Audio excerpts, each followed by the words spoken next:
Yeah, all right, getting troubles here. Excuse me. There we go. Hey, everyone. Welcome to Camp Patton Family Compounds and Rebel Canners and Chef Tech. It's time for the Monday Night Fireside Chat. And tonight's topic is winter canning. There we go. I got the one step that I need to do in between. It's been a while.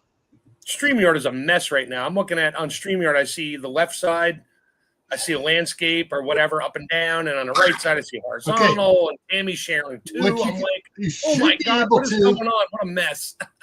So down underneath the picture for you, Mark, there should be a little thing say show vertical or hide vertical. And if you click on that, that'll get rid of the one. Well, it just makes me do full screen, which I can't see the comments. Yeah. I can't see the comments. Oops. You know what? I don't care. Yeah. Anyways, I can see the comments, so I'm going to go over and say hi to everybody for you and let you know who's watching on who's thing. And I got ads popping up on mine again. Had ads at the very beginning popping up over here on mine. Now I got ads popping up again. Ooh, AI ads. Who needs AI? I want real life. Yeah. All right. So first one in was Shady Hill Homestead on Tammy's side. And the Mark said hi on both sides. Then Suzanne Gallet came in on Tammy's side. Angels Homestead on my side. Belt Loop was over there on your side, Tammy. Okay. There's Junkie Whiz on your side, Tammy. Had to figure out what they were trying to say there. And Teresa Jukowitz. I don't know. Oh, Teresa. Because it's T. It looks like there's or maybe it's Teresa. THERESA JUK. That's a different way of spelling Teresa from what I've seen it. Anyways, welcome. Sorry if I mispronounced your name. Goodness Beauty 3 on Tammy's side. Uncle Richard's over there on Tammy's side. And Toot by V came in on my side. Oh, and Shady Hill came in on my side as well. So there, some of them are double dipping, folks. And no, I'm not streaming, so let's not go there. Yeah. Yeah, I noticed there's no icon up there in the top corner for you. Yeah, thanks.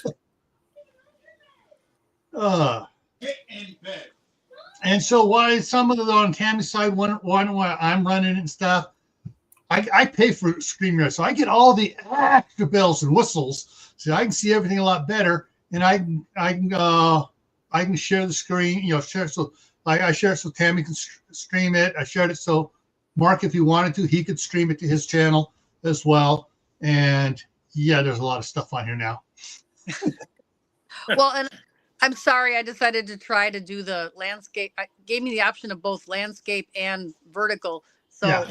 I'm streaming twice, I guess. I thought it would just do it once. Yeah, no, you're twice because there's comments on one and not the other. Yeah, it's simulcasting.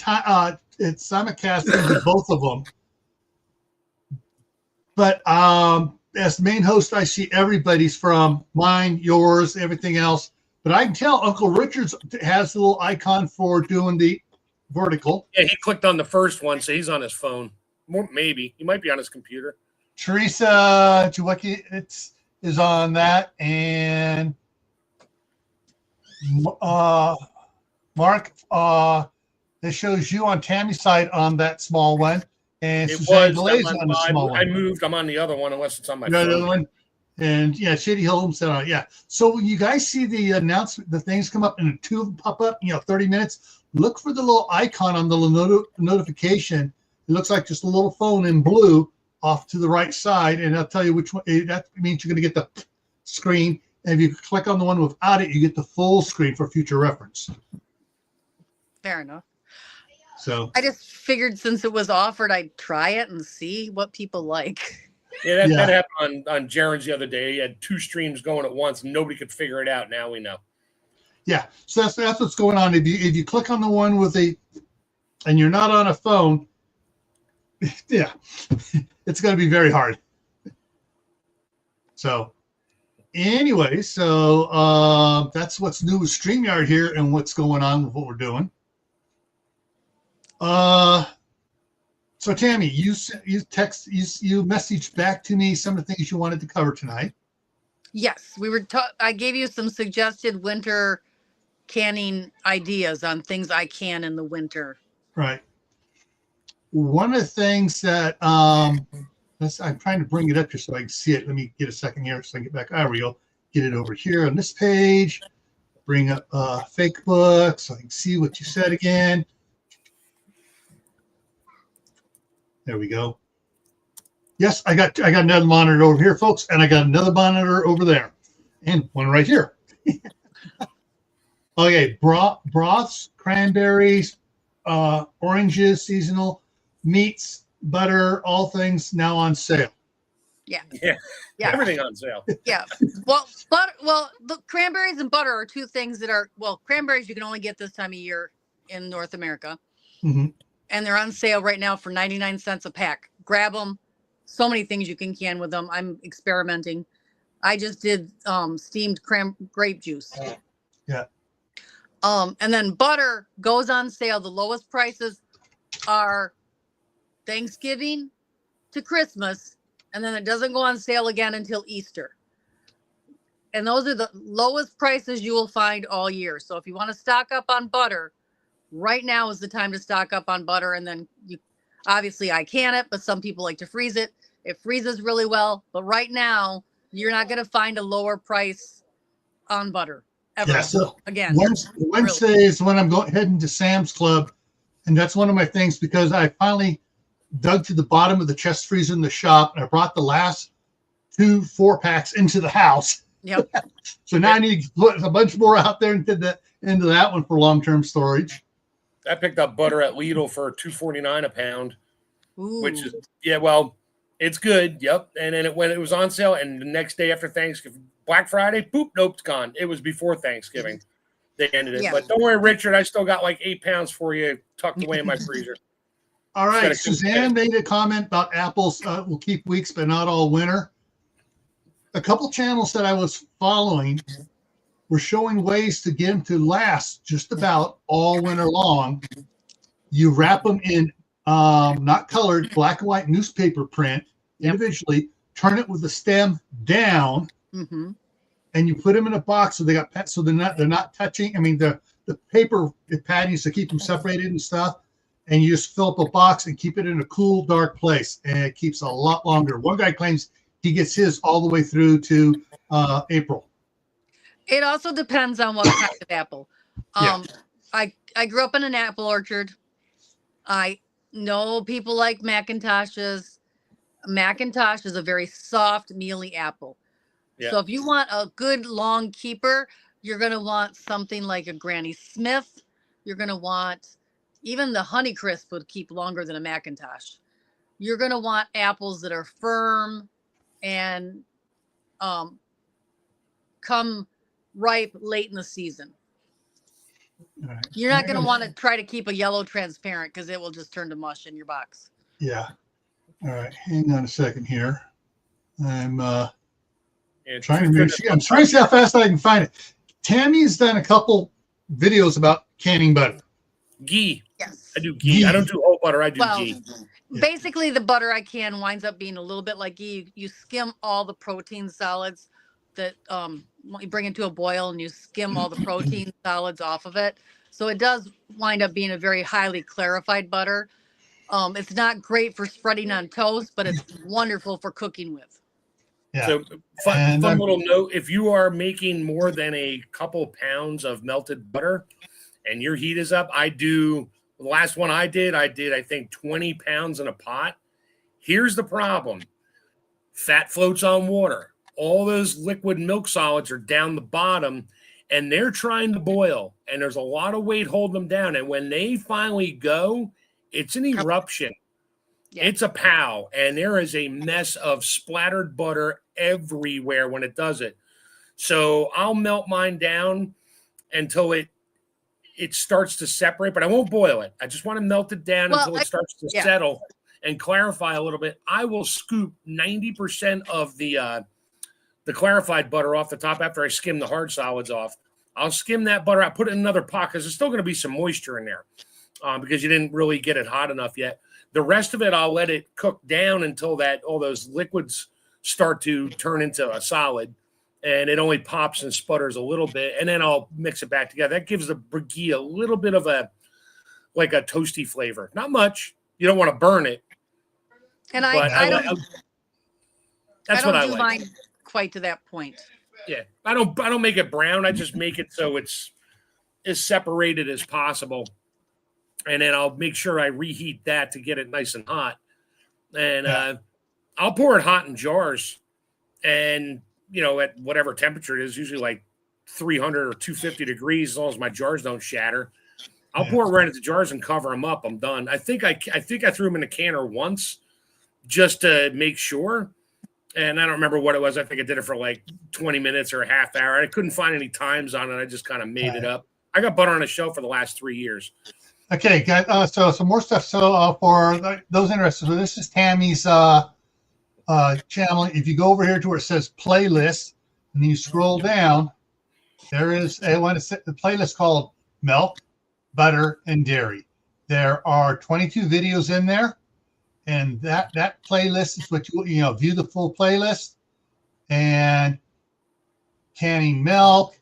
You can hit the little search thing for her channel and just to put in butter, herb butter, preserving butter off grid, all whole bunch of different ones on butter, and so you'll be able to watch the whole video over there.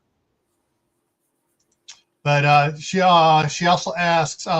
So what's the shelf life then? 2-3 years, maybe more. Yeah, maybe more. I've never left it that long. I usually use it up between 2.5 and 3 years.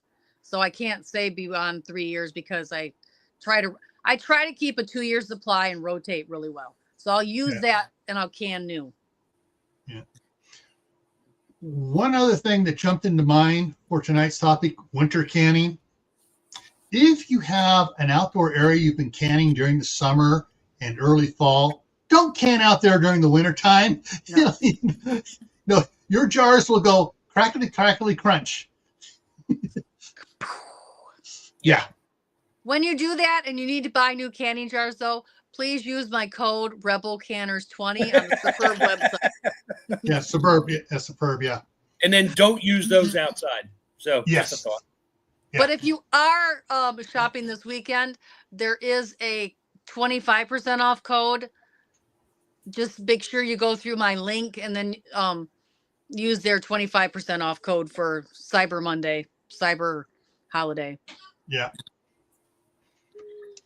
All right. I'll be doing a video later this week on something I canned 2 years ago in November. Taco meat?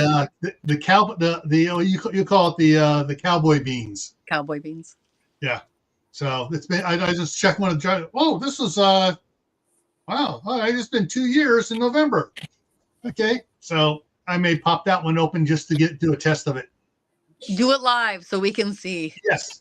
It's not as good as a 7-year-old peanut butter, but I still got a lot of it. Oh, I saw your picture there on Facebook that you posted on your potatoes. 2021. No, okay. The video I just did with the canning jars, those are not my jars. None of that is not my canning in that. I asked everybody on my Facebook group if they would like to submit a photo that I could do a montage. And so that is all members. So this is just a single to ask me. of a jar of canned potatoes, and it said 2021. Yeah, but that was not my picture. Oh, that wasn't your picture. Okay. My tomatoes are from beyond 2021, more like 2016. Yeah. The potatoes. I know you've talked a lot about you're never canning potatoes again because I am still eating the potatoes I canned in 2016. Yeah. Like they're about 10 years old and I'm still eating them. I have a lifetime supply of canned potatoes. I almost am tempted to dump them out and get my jars back, but I have this thing about wasting edible and nutritional and good food. So I haven't done it yet. All right, I can answer this one because I didn't pressure can. The first time I pressure canned was back in 2023, and starting in November, September and November, and actually I think it was November, December I was canning, and I did a live stream of it, and that's the picture of it from that, because there's the beans I did, and in the pot I have mixed the beans and the ground beef for making the cowboy beans. And so this is the picture of my first time canning right there. And so basically I did it live with Tammy watching me and making comments and stuff. So tier 3 membership on my channel, I will do a personal live Zoom or live StreamYard one-on-one, not all the other people like it is tonight, with you and talk you through your first canning experience. So that is an option. But buy a Ball Blue Book. That's the first thing you should do if you want to learn how to can. Go to the library and check one out, or buy a Ball Blue Book and join my Facebook group. I don't know if you have the link. It's the one with the black banner. It says welcome to the dark side. Join my Facebook group. Message me. I'll talk you through it. We'll work it out. Hang on, so I can bring this up here. The very first thing you should try to can, if you've never done it, is water. Yes. Jars of water. That's all you got to do, just to make sure it works. And can I ask what state you're in? I know you don't want to give away your location, but I think Texas Rob. I think it's in Texas. I can't. It is too small for me to see. Well, in my defense, I cannot read it. It's yellow, and I can't, and it's too small. Yeah. Hey, I gotta change my propane bottle in my garage here. I'll be on mute for a minute here. Yeah. Oh yeah. 1, 2, 3. I was saying hi to someone here who just came in on mine. Oh no, he's not. He's in Maryland or Maryland. Sorry, he's in Maryland. So he's near me. He's near you.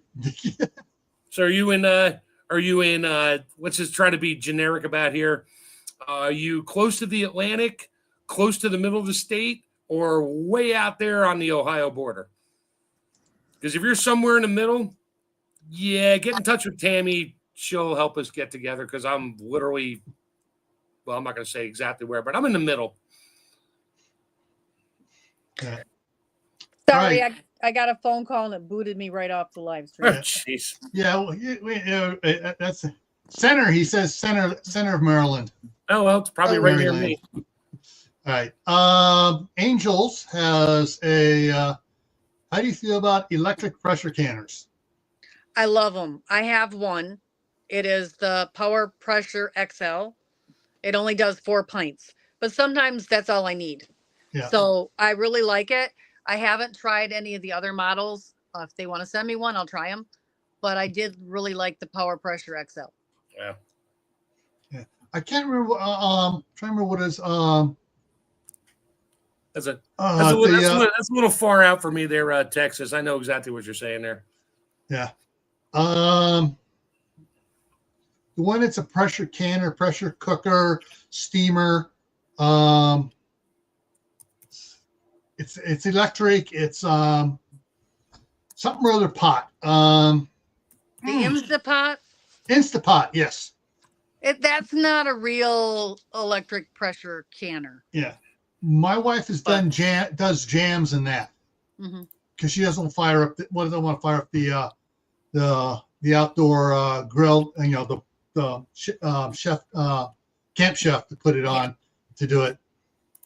But she only does that here because I have it set up here to do it nice. Yeah.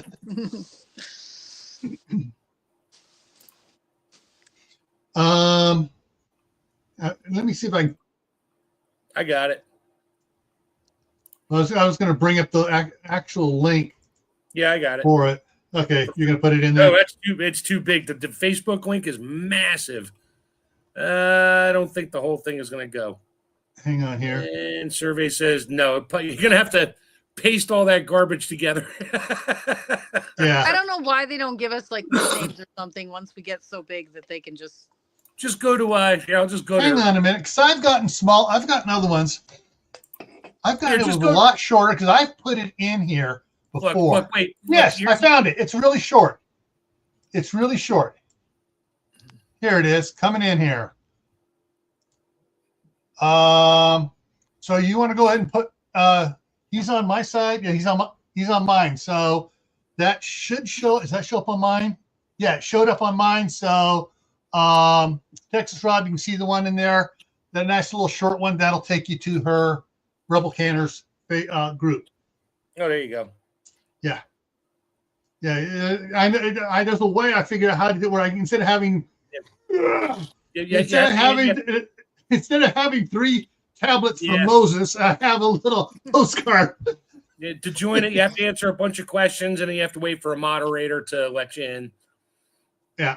I'll go in after this and let everybody in that's signed up after this. All right. So If for some reason you don't make it through, sign up again. Some mods are really good about making sure everybody answers the questions. I'm not so good about that when I do it myself. And if push comes to shove, go to one of Tammy's videos, one of her newer ones, and just post a comment. She'll see who you are, and y'all can figure it out from there. Yeah.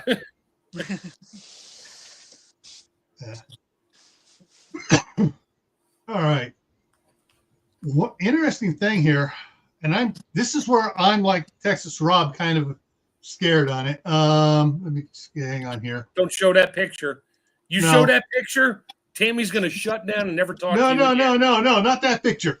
Where's my soapbox? No, Exactly. It's like, all right, like Texas Rob said, he's kind of scared on it. I have a bunch of baby sweet pie pumpkins. Ooh. And I wasn't sure about, because right now, for actually the last couple of weeks on your Facebook page there, everyone's talking about canning pumpkin. Mm-hmm. It seems everybody's posting questions, pictures, doing chunks, doing puree, doing whatever. Okay, my cousins over at Libby and McNeil. Yeah. Yeah. Okay. They can puree. Now, their puree is usually a lot thicker than my puree. They say it's a density issue. You cannot can pumpkin puree because your puree might be too dense. Might be. If you can can it commercially, you can can it at home. Yeah. So I've done it both ways. I've done chunks that drained them and then pureed them. It's actually quicker and easier to do that, but it does take up more jars. But I'm doing some pumpkin butter, and I don't care that it's pureed. We're going to eat that really soon in the next 6 to 9 months. And I know it's not thicker than the store-bought commercial. So that's my theory on it. My kitchen, my rules, I still can pureed pumpkin. We were canning pureed pumpkin right up into the mid 80s, almost 1990, before they decided that they didn't think we should can it anymore. Pureed. Everybody survived. Yeah, I haven't heard of any of the Amish having mass deaths from water bath canning. Well, the CDC does not have one single incidence of problem recorded from canned pumpkin. All right, folks. That's zero. Zero. So zilch, nada. All right. Tukwa V says, I'll just put it up here. So I can do patches of, let's go at home. Yes. I don't know the time for that. but yes, you can. Yeah. Little known fact, they released escargot snails in Michigan, and I can actually forage for escargot in southern Michigan. Yeah, but they And have I no know- flavor because I they're know in which fresh one way water, to like do a that. freshwater clam. No, it's a snail. Right, but it has no flavor because they're not in salt water. They're in fresh water, like a freshwater clam. Escargot is a freshwater species. I It know. is not. It is You have not to- a saltwater. I know. You have to add lots of flavors to it to make it taste like anything other than a snot. Sorry. Well, why do you think they cook escargot in garlic butter? Exactly. Duh. And Otherwise, Howie's it tastes here. like you're eating your shoe. Howie's here. Food for permaculture.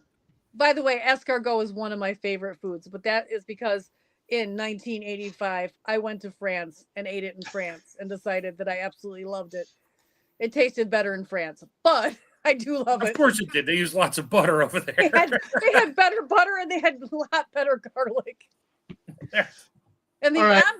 ambiance in France when you're eating escargot is a little bit better than when you're eating it at Tammy's table in Michigan. There's no Eiffel Tower in the background except on the wall. All right. I got to make a comment here on this. Did you hear about the American snail that painted a big S on his automobile? Yes, he did that so everybody could see that car. Cargo. Yeah, that's a dad joke from the fucking 70s. Thanks. I walked into it because I was like, what? Yeah. I remember that one from back. All right, when I was in Cub Scouts, and we used to get the Cub Scout magazine, Mm-hmm. and in the back page of it, they'd have Boys all Life. the Boys Light, and all the I know. all the I bad dad jokes. I still have one where it's a picture of a car driving one way with a canoe on the roof and a canoe going the other way with a car in the canoe upside down. Yes. Whatever. So back to canning. Yeah. So my Mrs. Chef Tech decided we need chicken stock, and we do because we're out. So she ran up to our local butcher up here. She called him on the phone first, and she picked up 20 pounds of chicken necks. So over the weekend, I'll be throwing chicken necks in the pressure cooker canner and cooking them down for a few hours and then straining them out and making some really highly gelatinous chicken broth. So, Yeah. So I'm back to the snails. Oh, jeez. Sorry. Is that meat time or is that fish time? What do you do clams at? Because it's Fish fish. time. It's seafood. I don't care if it came out of fresh water or salt All right. water. So It's fish. to answer your question, because my mind is still whirling. I'm like, I don't know the answer to that. And I had to think about it. It would be use the fish time, the seafood time for escargot. Okay, now we can talk about your chicken feet. Sorry. Chicken feet? I'm not getting feet. Gah. I've eaten fried chicken feet, but that's another story. Oh. No, chicken necks. Ah. We couldn't get backs, although I can get backs for $1.20 a pound from U.S. Foods. Just chicken backs. And those I would take. I throw them in the oven. I roast them until they're nice and brown because that gives your chicken broth a really nice flavor. And then I'll throw it in a pressure canner, like probably 20, 30 pounds at a time. And I'll probably wind up with like anywhere from 18 to 40 quarts of chicken broth. And that goes on the shelf, and that'll be gone in a year. All right, Gil, you're playing with my eyeballs here. Sorry, I was trying to get something a little more easy to read than the yellow. The yellow, this green and black is good. I can read the green and black in the tiny print. Yeah. Okay. Oh, you just changed colors? I thought my eyes just did something. Okay. I did too, but then I realized I saw the white to black, and then I'm like, okay. So Utah Mike just said, do you save the chicken neck bones as meat as pet food? So no. What I do, or I used to do, my shepherd can't have it anymore, is after I made my stock with the chicken necks and backs and bones and whatever I had, threw it in a big pot, pressure cooked it, got all my good broth out of there. I would literally throw water back in the pot again and do it again. It's in French, they call it a remoulage. It's a second running of the bones. The flavor's not there. However, for my dogs, when you cook chicken bones in a pressure cooker twice, when they come out, you could put the leg bone between your fingers and just mush it flat. There's nothing left of it. And I would take that, puree it up, and just bang it up real good, pack it in jars. I used to can that for my dogs. They loved it because it's all calcium. There's still nutrients left in there that you didn't really kill. The vitamins are kind of gone because they're all water soluble and they die with heat, but lots of calcium and all that. So I would do that. That was great.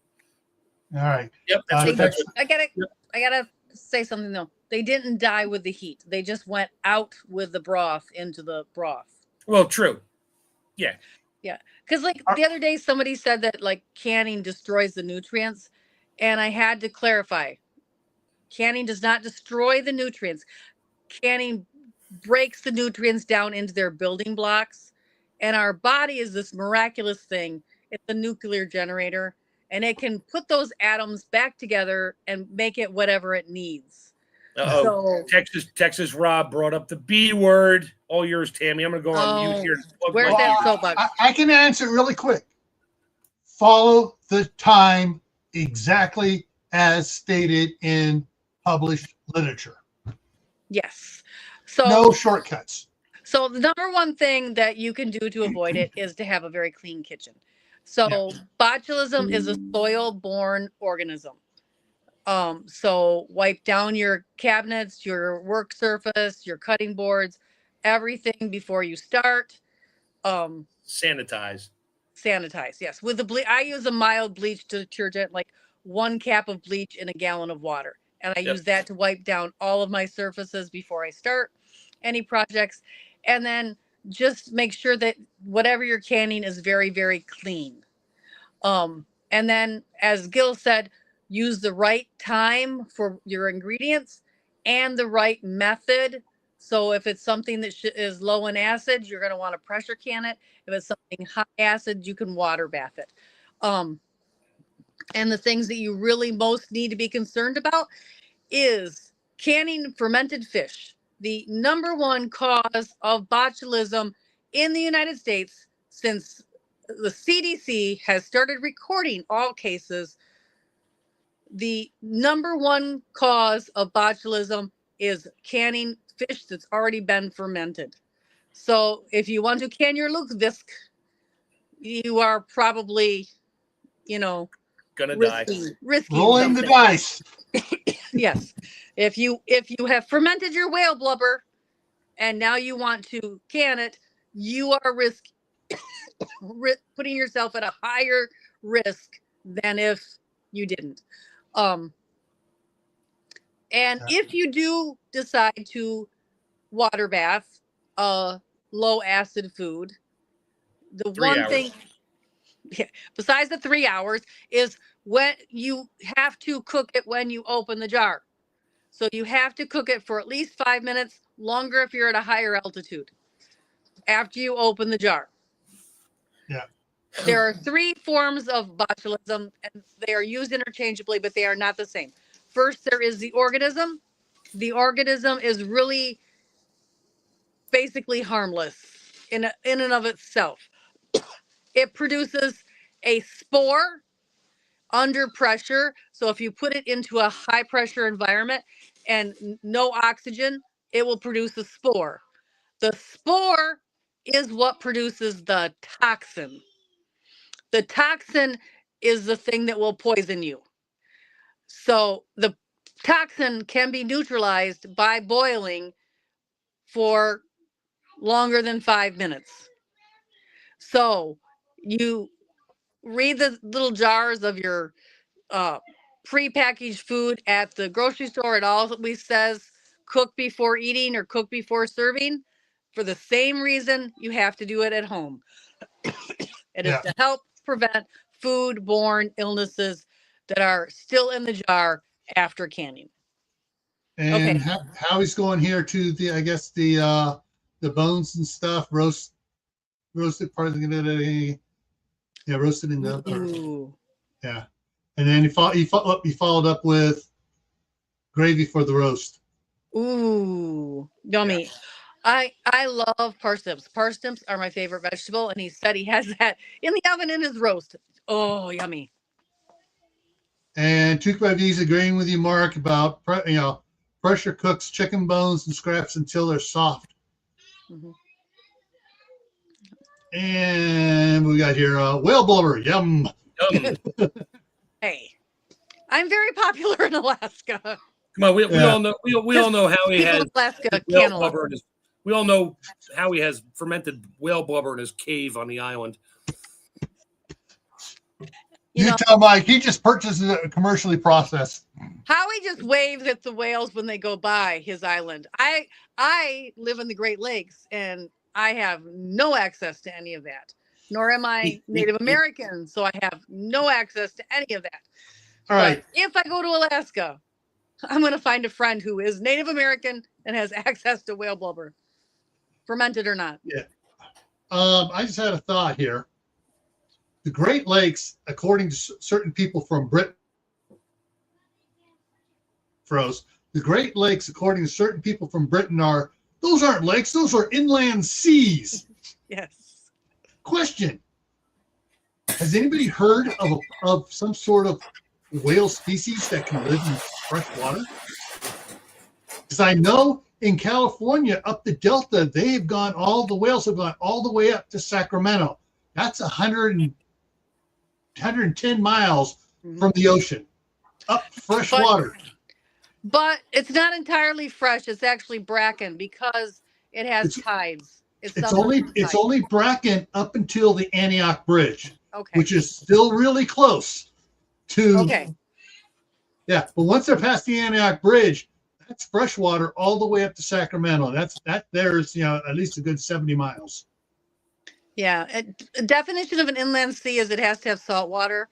So we do. I mean, if you filled up your Utah Salt Lake Basin, that would be an inland sea. That's way salty. That's way saltier than the ocean is. Yeah.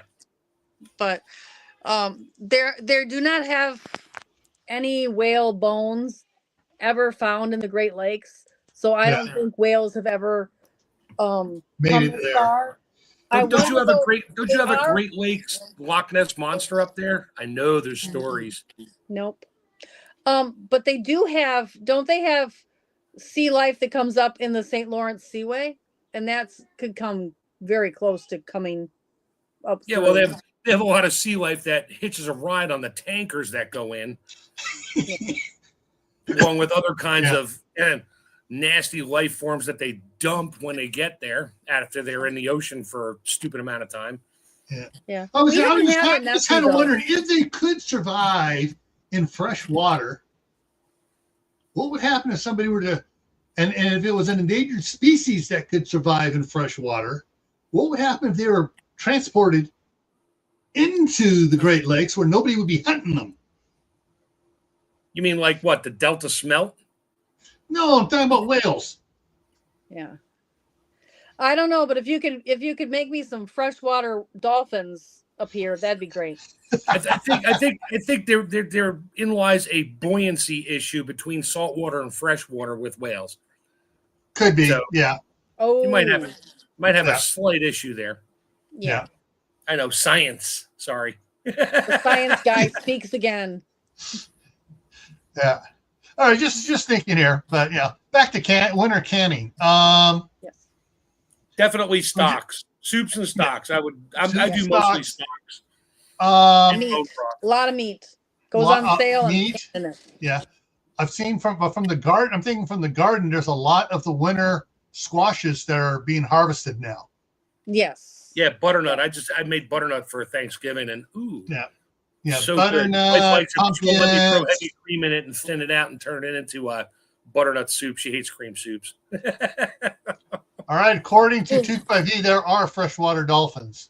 Yes, that's why I said that, because the freshwater dolphins live in the Amazon in the rivers. So bring them to the Great Lakes. They're pink.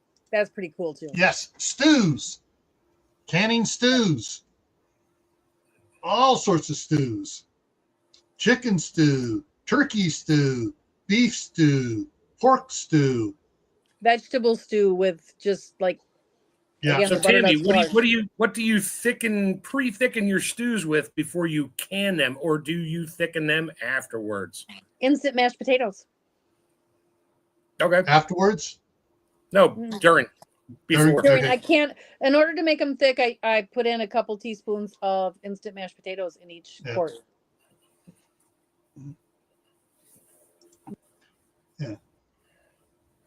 Yeah, winter squash around here. I've had winter squash sitting on my kitchen table for 5 months, and in like April, I'm like, yeah, I think I'll make the squash now, If and it's fine. if someone could send me the seeds for the Seminole pumpkin, that is the one that is the longest keeper. But unfortunately, I don't think I have a long enough growing season to grow it. But the Seminole pumpkin can keep on a shelf in a regular room for almost 2 years. Well, find me a grower out here in the Pennsylvania area, and I'll. I think you have to be below the Mason-Dixon line.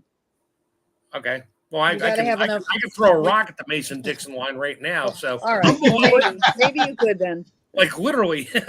But you have to have a certain. I think it's an extraordinary long growing season to grow Well, you them. better learn how to start growing indoors in a greenhouse and move them outside, and then time it just right. Yeah, moving pumpkin vines outside. That sounds like a real fun time. Just make sure you put out a nice portable trellis fence thing. All right. Wheels. What you take care of that is you get yourself a nice IBC tote and cut it in half down low. You plant it in there. You run your trellis up the sides of it, and you grow that indoors. And you roll that outside using a pallet jack. Once you have it outside, you lay the trellis work down and let it grow out of ground. After she gets it through the door of her cabin before it collapses the floor. I have a fiberglass growing vessel that I got from a pickle factory that is lightweight, that I can move it myself, but it is bigger than an IBC tote. Ooh. That is going to be my next experiment on. I'm not sure if I want to do hydroponics in it. I think I can do hydroponics in it. You could probably put it outside and build like a little small greenhouse thing over it to start early, keep it warm, and then let it grow a little later before it freezes up.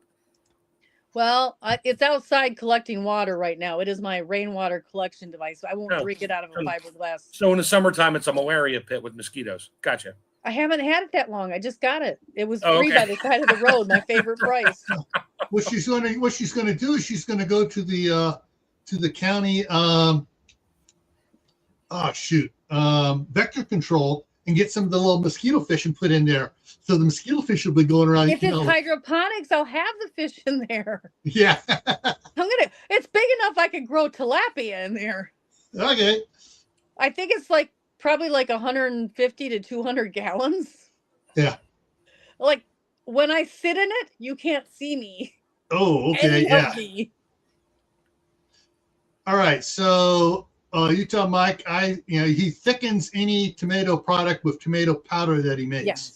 Yes. Mm-hmm. That one should work good too, also for thickening stews as well too. Yes. If you like really tomatoey flavored stew, yes. Well, not as that. I'm going outside. I'm stepping out and expanding out of here. Yeah. Powdered carrots, powdered onions, other stuff you can use to help thicken up, and use your other herbs and stuff, to help thicken up your you will seriously affect the flavor profile. So you better practice and experiment a lot before you just make 10 gallons. And write what you do down, so you hit it right. It's like, I got the recipe. Yeah. I'd stick to the potato flakes. Yeah, potato flakes and clear gel. I use clear gel. Clear gel, yeah. Because that holds up. I don't like the texture of clear gel. That's because it's like cornstarch. It's like a clear, shiny, jello-y thing. It's like wallpaper paste. Yeah. If you use that much, sure. Just saying, it is kind of like wallpaper based. I don't know. I just make any stews. Like if I canned. Yeah, that's why I got kicked off the regular canning site, because I did What did I do? Not lentil soup. Beef barley soup. Oh, how dare you put and barley? I canned it. That Oh is a yeah, brain. I created a poop storm, and that's how I wound up on Rebel Canners, because I literally still have probably 6 quarts of my soup down there, and my beef barley soup from 2016. Yes. And hasn't popped. And I'll probably open it and smell it, heat it up, taste it, and be like, what? The comment. Not wrong. Yeah. Yeah. Now, spackle And that's from someone on your side there, Tammy. Clear gel They're is not like wrong. wallpaper paste because it's kind of translucent and just Gummy. sticky. Yeah. Gummy, yeah. Yeah. So What's interesting about all the grow zones popping up here in the side chat. All right. Our snow falls so far, and we're into December now. And we had snow as early as September 9th in the past. Not 9th, September 23rd, 2 days into fall. We've had snow here. Our total snowfall, gonna get some salt out and sprinkle it out there, and that's how much we've had so far. I had 10 inches in 7 hours the other day. We're supposed to get like 3 to 4 tomorrow. Yeah. Our growing It's snowing season right now. is weird. The carrots, with the freeze we got the last 2 days, the carrots finally went from nice tall bushing to wilting. Yeah, they'll Finally, pop back up again. the garlic I planted, man, it's shooting up, and it's like, I'm gonna have to get some straw to put here in a minute. But the fava beans that are growing out in the orchard out here finally succumb to the sun going low enough that the house is blocking. They used to be in the morning, you look, and as soon as I hit them, they were, we're growing again. But now the sun's not getting to them because the sun's gone down so far that they're in the shade, so they're not warming back up. So they're finally succumbing. So you planted? When did you plant your garlic? Like a month ago? Yeah, about a month ago or so. And you're supposed to plant them after the first hard frost or It first was. soft frost. Oh, well. It was just it's fine. We finally got down in some frost. It's like, okay, time to go out and plant it. Went out and I dug down 3 inches, planted it down in, so the top was 3 inches down. Half of them have pushed their way up. The whole clove is pushing up and then sprouting. Oh, it frost heaved before it sprouted. Yeah. See, here I've always traditionally been for B or 5A, and now they're saying I'm 4A. But I know that there will be years that we will get a hard frost. I don't plant anything that isn't hardy to zone 3. Yeah. Period. I'm in 5A/B. Depends on which side of my yard I'm on. Yeah. Well, see where I got my garlic planted is right outside the window here in the IBC totes, right up against the house, and they're planted on right along the side there close to the house, so they're not getting quite as cold as they would if I planted them out in the orchard. Yeah, they're in a microclimate. Yeah, until snow falls on them, then they'll be cold. Yeah. But I mean, it's like the the rainbow chard is finally wilting on the south side of the house, finally wilting from the frost. So I discovered something this fall. I have never eaten chard before. And I'm not into those kinds of vegetables. I'm really not into green vegetables much. I was forced to try some Swiss chard, and I absolutely love it. So I would have been converted. I'm going to plant Swiss chard this year. What was the chard cooked? Because most chard is cooked with pork fat or smoked pork. Whatever. 2 things for chard to make it good. One is when you cook, you steam it. You don't pot it. You just kind of do it in a steamer. As soon as you take it out of the steamer, you put butter on it and a little bit of wine vinegar. Is that better than raw? Because I like it just raw. Like, Oh, go for like it. my youngest son, he has like, I don't know, 10 or 12 different vinegars. And he experiments on his chard and spinach. Mm. He, butter, then he gets all butter all melted in it, and then he whatever types of vinegars you want. And sometimes he'll sit there and a little bit of this, and a little bit of that, mix it all up, and it's like, okay, why aren't you? Do we need to send you to culinary school? He goes, no, I just know what I like. I have 8 different vinegars brewing right now. Cool. So he and I would get along well. Yeah.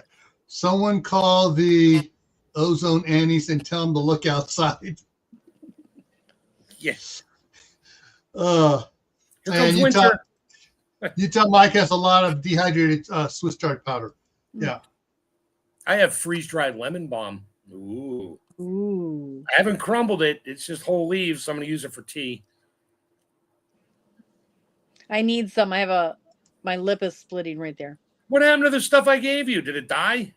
It's frosted over already. It's snow. Did I not mention it's under 10 inches of snow over there? Yeah, but as long as did you plant it next to? It's next out to at a the building? property and I'm in town. Oh, okay. Did you plant it next to the building so at least it gets a little bit of I don't know? Yes. Okay. We'll see what happens in the spring then. There was enough. I planted it everywhere. Good. Something should stick somewhere. Did it grow a little bit more after you planted it and maybe went to Yes. seed? I hope Perfect. so. I don't know if it went to seed, but I hope so. I think it's tiny little flowers. They're cute. Yeah. Oh, the my peppermint and spearmint in the back on the north side of the house is the stuff on the south side of the house. Oh, it's still growing. Go, oh yes, that sun. We love that sun. Oh, yes, we're growing. That's what my lemon It's balm is. December. Usually it's all dead. After I cut it off, Get out there and yanked out a harvest ton of some it for fresh. Tammy. I ran the weed whacker around because I couldn't deal with it anymore. So, of course, my yard smelled amazing. And I ran the weed whacker mower over it. So they're just little short stumps. And that's probably why they keep coming back in the spring is the roots are so strong under there in the clay. I mean, it is clay backfill. That's what they grow in. There is no soil there. It is just all the crap they threw back along the side of the house when they built it. And it just grows. It just won't stop. Yeah. Well, it is in the mint family. Yeah, that's the other. We used to think it was mint until I started smelling. I'm like, it smells like lemons. My wife's like, that's lemon balm. One of my daughters planted a single lemon balm plant that she bought at the store probably 20 years ago on the side of my garage, which never gets any sun. And somehow it survived and crept around. Now it's just all over my whole back area right off the deck. I mean, okay. You want some lemon balm? Sure. Let me just get the scythe out and bail it up for you. Go right ahead. I'll take it. Mm-hmm. He coppiced it, and the problem with anything in the mint family, it can grow from a cutting that just drops on the ground. Yep. I might put some out at the property. I haven't decided yet. It's really good for you. Well, it's not that. I have 14 acres that it will just take over. Put it down by the swamp. I might put it along the other neighbor's property line where my tractor's currently in a container because that's a little too far from where I'm at the house, but it is in the middle of the sun. So I don't know how it'll do there. It needs a little bit of shade. Don't get me started on neighbors and property lines. So, but you did. So I have a newer neighbor that it bought the house, the only house that abuts my property. And I have the place surveyed the minute I bought it. I have some stakes put in the ground where I planted trees 2 and 4 feet from the property line. Mm-hmm. Well, there's only 1 row of trees left. So somebody took out my stakes and wiped out those trees. And they've been mowing over and over and over. And the guy bought the property, moved in. I haven't been out there in a while. And he thinks those stakes mark the edge of the property line. And I keep trying to tell him, no, that was 4 feet in from when I did the survey. And I backed around and I backed just over onto the mowed part. He came just trudging over with his gun, all grumpy. you have to stop backing out onto my property. And I'm like, dude, I've told you that stake right there marks either 2 or 4 feet mark from the property line. I was not on your property. Just because you're mowing my property does not make it yours. He's like, well, I'm going to go get a survey. And I'm like, Good. I think that will be a great idea. He And he goes, wants- I'm going to put a fence in. I said, that's an even better idea. Yeah. Now, mind you, when he puts a fence in, it has to be 12 inches on his side of the property. No, 1 foot. Oh, yeah, 12 12 inches, inches, 1 1 foot. No, not 1 Yeah. foot. 2. No, 2 there's feet. 2 feet. It has to be Right. 2 feet over on his side. So basically, when he puts the fence in, I get 2 feet of property because he can't come over and mow 2 feet anyway. Because Not without walking on your property. exactly. Wait, And you he's have been such a dick that guess what? I'm not going to give him permission to mow. The other guy had permission to mow because he could not take his rider around the pear tree without coming onto my property. So I'm like, yeah, go ahead. But now they're mowing 4 feet of my property instead of just around the pear tree. So now That's we're right. done. Let him put a fence up and put in some morning glories. A lot of them no Well, morning I had glories are planned it. devil's plant. on his side on the fence. That way, It it doesn't covers- matter. It'll be on your side in no time at all. Yeah, I know. I got them in my backyard, and my garden too. So I had planted lilac bushes, 2 rows of lilac bushes to separate my property, basically a living fence. And that's what they mowed over, is my row of lilacs. Yeah. So as soon as Yeah. he puts the fence up, I'm putting a row of lilacs back in. Now here's the thing: is like I know just everywhere out west, fences go on the property line. But not here. You have to be on your own side. unless you have an agreement with the other landowner to put it on the line, we have that. I have that between my house and my next door. Yeah. In Maryland here, it is on the property line. And when the neighbor passed away and the new neighbor came in, he's like, "Oh, so I have to deal with you. You're using 1.5 or 2 feet on my side." I was like, "No, actually, these fences were put in when the houses were built, and they put them on the property line." I said, "So call a surveyor. I'm not doing it. If you want to survey it, knock yourself out."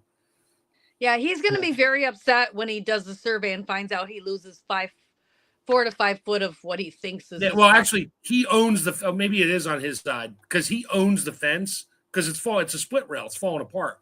The only thing holding it up is my anti-climb cowl panel wire to keep the dog in, and that's stapled in. So and everything's stapled to everything. So that's the only thing structurally supporting his fence right now.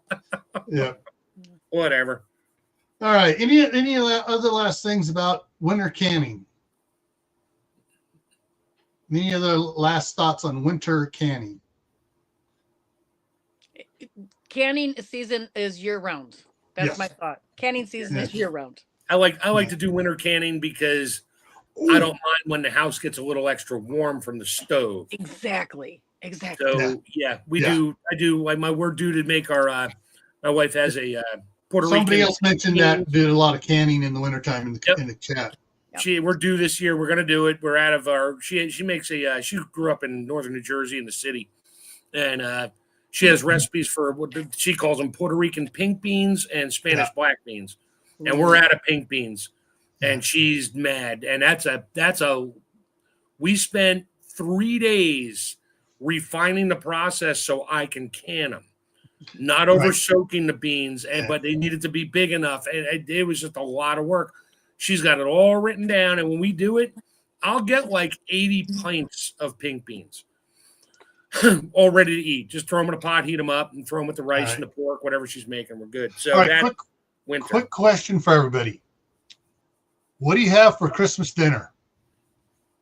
Prime rib. Ham. Ham. All right. We've always done ham and stuff. Leftover ham. Oh, that can become a great ham and bean or split pea soups. So can some soups between Christmas and New Year's. What do you usually have for a New Year's party or New Year's Eve party meal? You got to have black-eyed peas. For good luck. Yeah. I don't know. Chips and dip and whatever we feel like eating, and that doesn't get canned. So Yeah. growing up, we went to my brother-in-law's house, and they always had pickled herring, smoked oysters, shrimp cocktail. Yeah, New Year's Eve it gets I pickled can't have herring those foods or anymore. herring Yeah. and cream sauce. Oh, Yep. usually we'd either have pizza, or we'd go with quote U.S. Mexican food, burritos, tacos, just a big 40 taco shells sitting out there. Yeah. Ooh. Pile of lettuce, pile of diced tomatoes, ground Yeah. beef, all Big seasoned up, big all bowl kinds of ground beef. Yeah. Yep. We Okay. also on that note, when my son was younger, he loved Mexican food, and a lot of people around Christmas time will make tamales and sell them out of their homes here. Yeah, around here And too. they are very authentic and very delicious. Yeah. And we always had tamales as well. One of something that I have canned. I've canned just taco meat. So Yep. ground all the hamburger, taco seasoning, extra garlic powder, whatever. Canned it up, put some beef broth on it, and canned it. So that's something else you can, I think I still have taco meat from 2019. I got to use up. I have a lot of stuff to use up. See, I do a lot of that canning in the winter because it heats my house. And then in the summer, when I want a quick meal, because I'm busy, I can just open up a jar, heat it up quick, and it doesn't heat up the house. Right. So, okay. So let me look at something for next week. Let me get the topics up here. All right. So coming up here, are you going to be going live during the week? no, I'm Okay. working. I've taken on a third part-time job. Okay. So Or for me, part-time job. on my other channel, Gray Man Prepping, Gray with an A, at noon Mountain Time, which will be 2:00 Eastern Time. For Tactical Tuesdays, it's lessons from history applied to you. Not sure if I'm going to do the midnight run this coming week. Friday, You're trying to get back to what you were doing before. Gotcha. So Friday, you're going to talk about pole barn evolution. Okay. For those that have, for the homestead, that be here on Camp Patton for Friday night in the homestead. Survival Saturday is we're going to check back in on that one after 2 hours after Shadow Scout Swede gets done. I'll probably be on his live stream for that as well, and that's going to be after your home is destroyed. What are your plans? So we're talking about the what if and after plans. Next Monday, soup mixes. Ooh. Soup mixes, dry canning, jar, vacuum sealed, bags, whatever. Freeze dried. Freeze dried. Any way of storing soup mixes. We're going to talk about soup mixes, whether they're dried and if you want to go ahead and make them wet and can them. One more thing, Amazon right now has I can't think of the brand, Augustin Farms. If you don't freeze dry your own vegetables, Augustin Farms has a special right now. Today probably is the last day because it's Cyber Monday. $14.95 for one of their big number 10 cans of dehydrated vegetables. You're going to need that for next week. Freeze dried or dehydrated? There's a difference. It's freeze dried. It's $14.95. Don't make me stand up on my Freeze soapbox. dried. It is freeze dried. It's Augustin Farms. They freeze dry their stuff. Yeah. I freeze dry my own. It's got a 20-year shelf life. Cool. All right. Well, that's minimum 20-year shelf life. Some of the stuff is a lot longer. Well, if we open it up to make the soup mixes next week, it's going to be 20 years. That's all I'm going to guarantee it. All right. All right, everyone. Thank you for coming in on both sides here to watch us. And I'll see you tomorrow on Gray Man Prepping. We'll see you next week here for soup mixes. Take care, everyone. Have a good night.